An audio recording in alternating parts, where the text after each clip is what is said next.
Who is Daniel Dallin, the guy that went to China at 12 years old? We've had successful deliveries door to door, China to the US in quickest,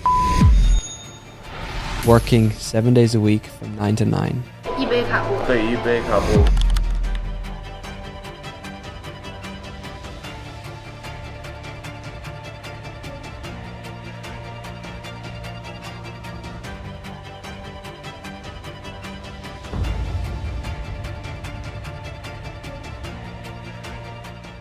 Look back on all the shit that I've done wrong. I have, messed up like a bunch of times. I lost pretty much all my money. He built his life on motion, from Rotterdam to Shenzhen, from freelancing to fulfillment, from faceless to founder. The new king of e-com isn't just a title, it's the story of how hard work, big dreams, and never giving up turned one man into a leader in the world of online business. This is not just a story about e-commerce, it's about the rebuild after the fall. If people would only understand 1% of the shit that I had to go through to be sitting here with you right now, talking from the person who I am today, I don't think many people would have survived that.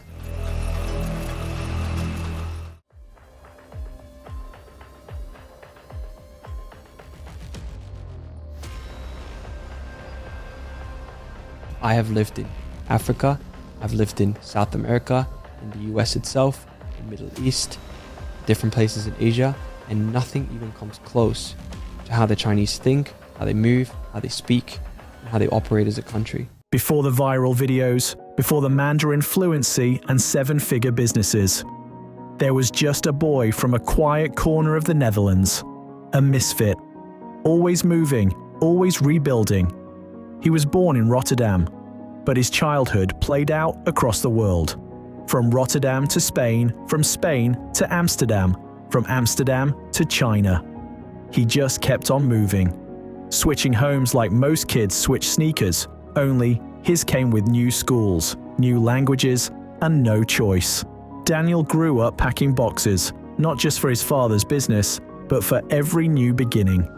In every school, he was the outsider. Different accent, a different way of thinking, just a completely different mind. He didn't fit in and never learned how to pretend. Games became his sanctuary. He wasn't just playing, he was learning. How to focus, how to solve problems, how to lead.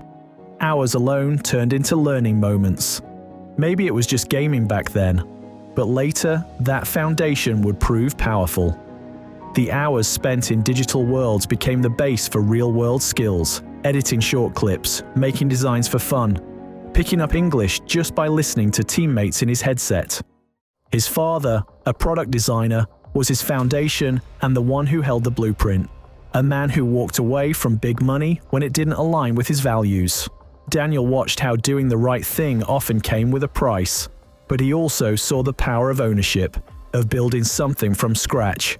That lesson came to life in China, factories, fluorescent lights, assembly lines. His father went to ensure his vision was respected and took 12-year-old Daniel along. It wasn't a vacation, it was a masterclass in scale. He didn't understand the language, but he understood the energy, the structure, the speed, and something clicked. This was a place that demanded you move fast or get moved. Daniel didn't belong there, but he didn't belong anywhere, so he made a decision. If you're always the outsider, make being outside the edge of your advantage. So, as I mentioned, when I first went to China, I was like, man, I might as well be an even bigger misfit. And there's a word in Chinese which is 外国人, which means foreigner, but it actually literally translates to alien. And I've always found that pretty funny because it actually really, really highlights that sometimes we feel like aliens, because the gap between culture and language is unlike anything I have ever seen. I have lived in Africa, I've lived in South America, in the US itself, the Middle East, different places in Asia, and nothing even comes close to how the Chinese think, how they move, how they speak, and how they operate as a country.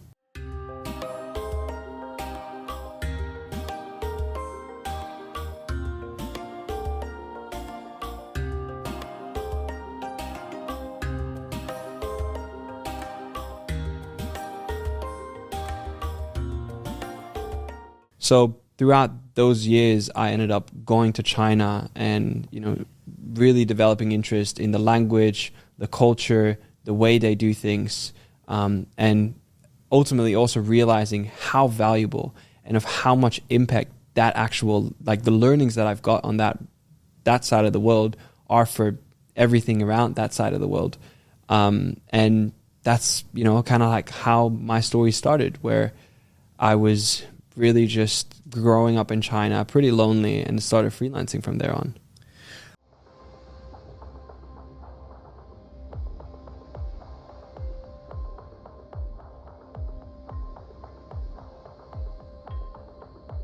Most kids come back from a trip with souvenirs. Daniel came back with a new reality. China wasn't just another country, it was a code, and he wanted to learn it. Not to belong, but to build. By the time he was a teenager, he was already asking bigger questions than most adults. How do things get made? How do they get shipped? How do you control a system instead of being swallowed by it? He didn't chase money, he chased leverage. He didn't dream of being famous, he dreamed of never having to ask for permission. That hunger for control wasn't about ego. It came from chaos. His childhood had no stability, new city, new school, new language. So he started creating order where he could. Through skill, through systems, through silence. He taught himself to code, to edit, to sell. If it could be learned, he learned it. If it could be built, he tried to build it better. He learned Mandarin, not in a classroom, but in the chaos of Chinese cities, factories, and late-night street vendors. So I've learned that lesson through someone else, and that's kind of like how the entire structure is set up. We do also have a US LLC, which is mainly for like agreements and all of those things.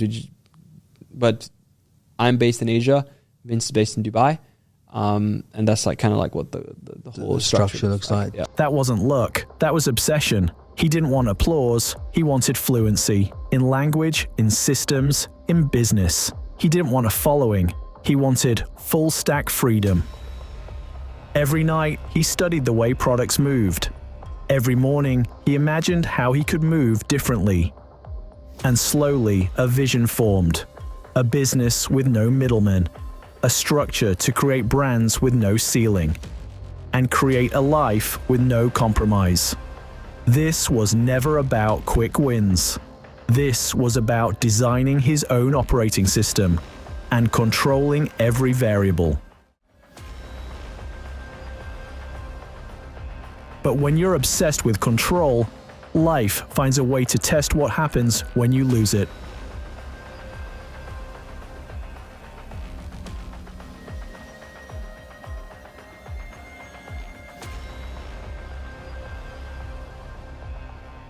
And finally, his idea became reality.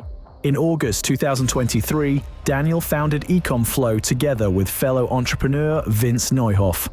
Based in the Netherlands, their goal was clear: build a full-stack logistics company that could handle the speed, complexity, and scale of modern e-commerce. From freight and fulfillment to last-mile delivery, Ecomflow was designed to give brands control over every part of the supply chain, fast, direct, and global. He wasn't even successful yet, but the pressure was already mounting. More deals, more clients, more late nights. His calendar became warfare. 14-hour days, back-to-back calls across time zones. Every yes meant less time for sleep, less time for himself. And the one thing he thought he wanted most, control, started turning into a trap. It didn't matter how fast the systems ran if the human behind them was crumbling. From the outside, things looked flawless: clean operation, smooth content, exponential growth. But inside, the walls were closing in.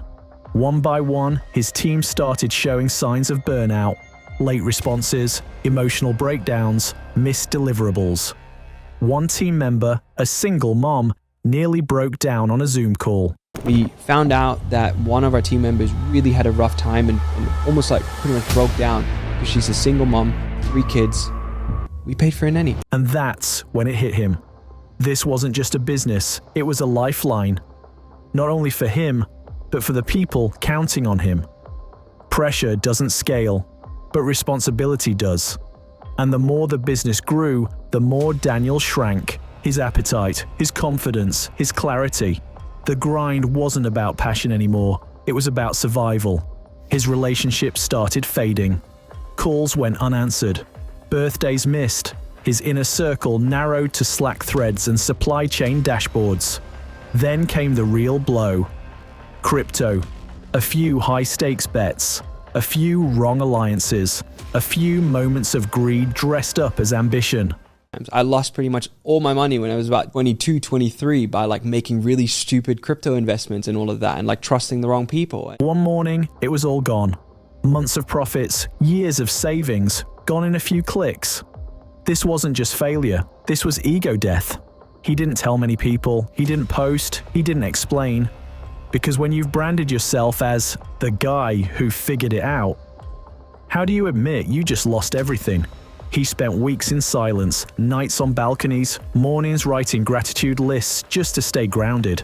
What started as a business crash became something deeper. A values reset. When control vanished, what remained was character. He had two choices: disappear quietly or rebuild louder than ever. What do you rebuild when everything is gone? The answer would start not in business, but in content. And it would change everything.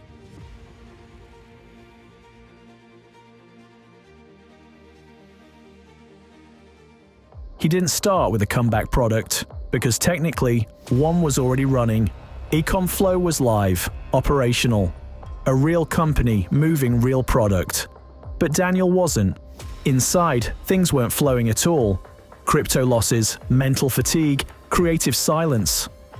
So in late 2023, with no capital, no confidence, and no plan, he picked up something else. A camera, just a whiteboard, a phone, and a decision.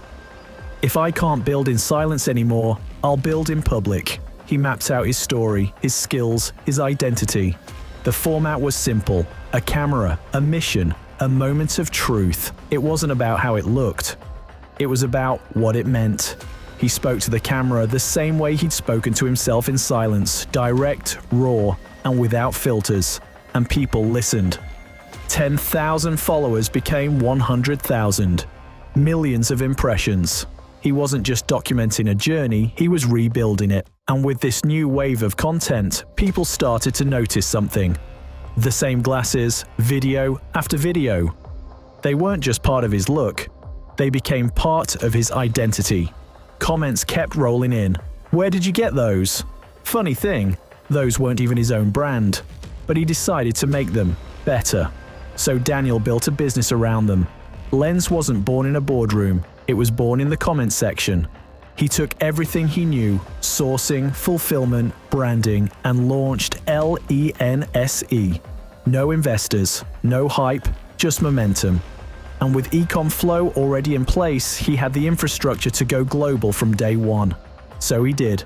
Early sellouts, waitlists, international orders, organic growth driven by story, not spend. Lens became more than a product. It became a symbol of comeback. But growth is gravity. The higher it went, the harder it pulled. Expectations mounted.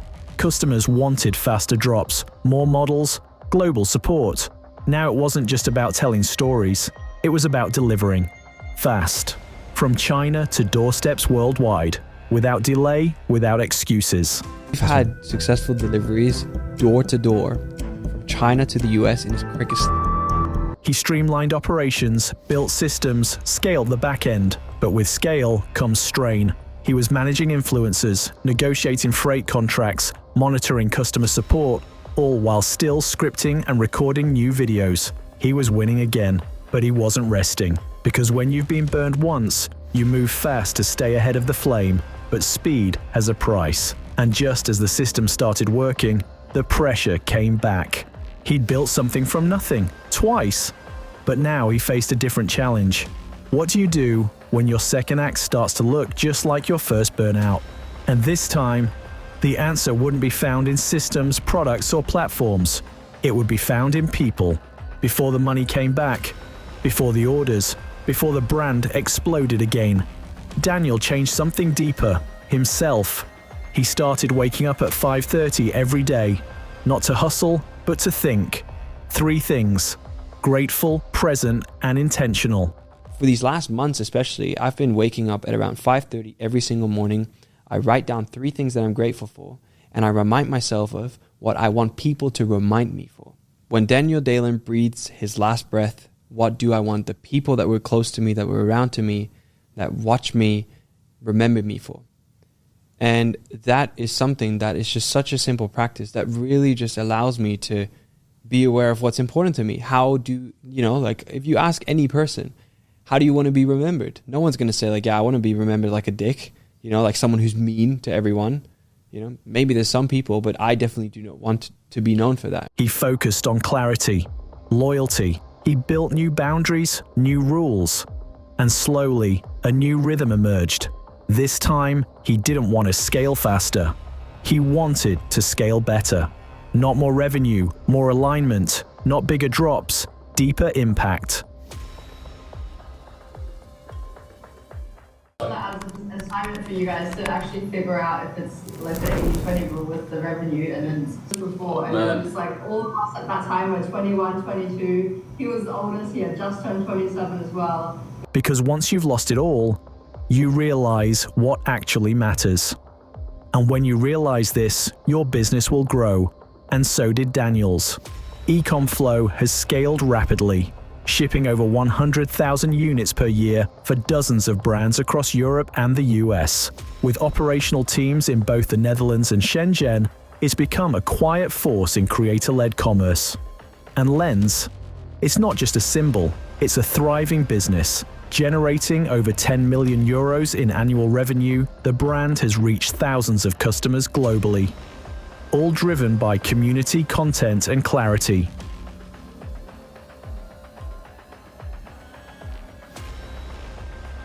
And for Daniel, it wasn't success he was chasing anymore, it was legacy.